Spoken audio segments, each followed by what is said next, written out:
Hi, this is Tara Jackson, known as Madam Money, and I'm here to give you a few tips for the holidays on how to stay in the black for the holidays, especially for Black Fridays. And so for those of you all who've forgotten, it's not Christmas yet. Yeah, we still have Thanksgiving. So for the rest of us who want to give thanks for everything that we have, everything that we're going to get, we want to enjoy those Thanksgiving dinners, enjoy our family members. Just want to give you a shout out that you're going to enjoy that. But we're also trying to get prepared for the non-holiday holiday that's coming up, also known as Black Friday. Yeah, that's probably one of the biggest holidays for the different stores out there, because this is the time where they actually go into the black, especially if they've been in the red all year.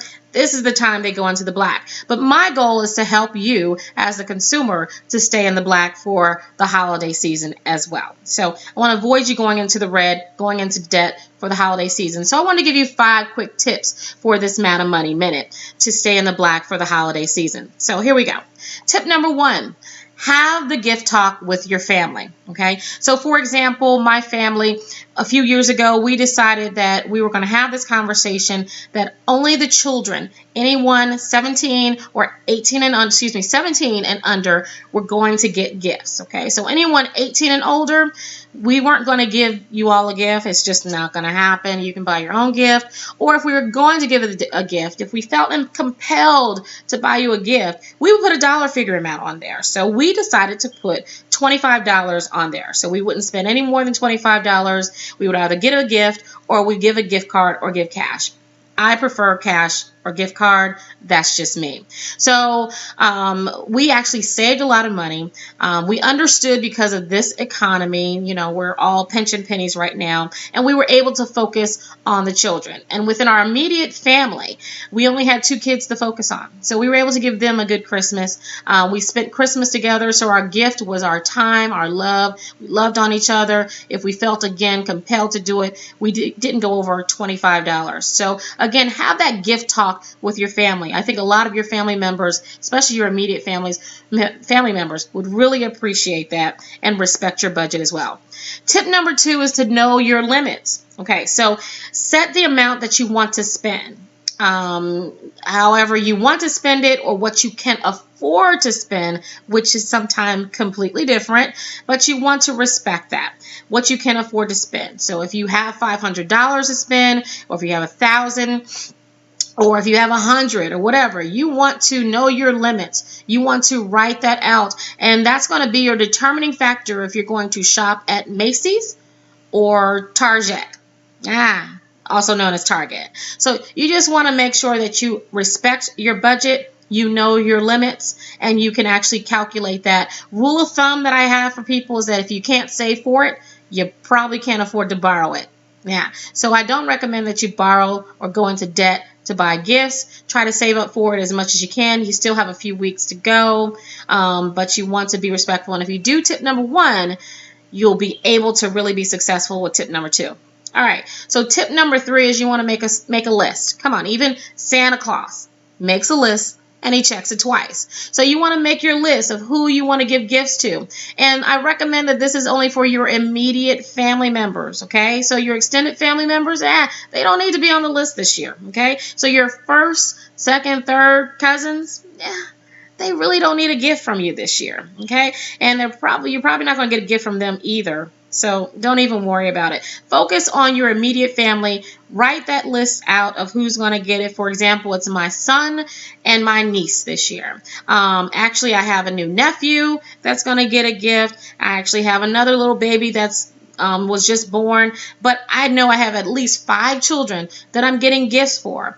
All the adults, at a maximum, I'm giving them a $25 gift card. So I'm saving within my budget that I've set for. So I know my limits, but I'm writing my list down. So when I'm getting something for my niece, my nephews, my godchild, my son, not in that order, of course, but I know what I'm going to get them, and I know what the amounts are, and I can respect that. Again, your extended family members, give them a hug and kiss if you see them at the Christmas dinner or whatever, like I'm going to do, but don't stress yourself. All right? So tip number 1, the gift talk. Tip number 2, know your limits. Tip number 3, make a list. Now, tip number 4, It's one of my favorites. Avoid guilt giving. A lot of us get caught up in especially the holiday time, where we want to give gifts because we feel guilty. We feel guilty of something that we may have done, something that we didn't do, or something that we couldn't do. And so I tell people to always, anytime, is to avoid guilt giving. Unless you're my boyfriend or future husband and you did something really wrong, I always accept platinum. But that's neither here nor there. I want you to avoid guilt giving, okay? And so the best gift to give with those is an apology. Save you a whole heck of a lot of money. I'm just saying, okay?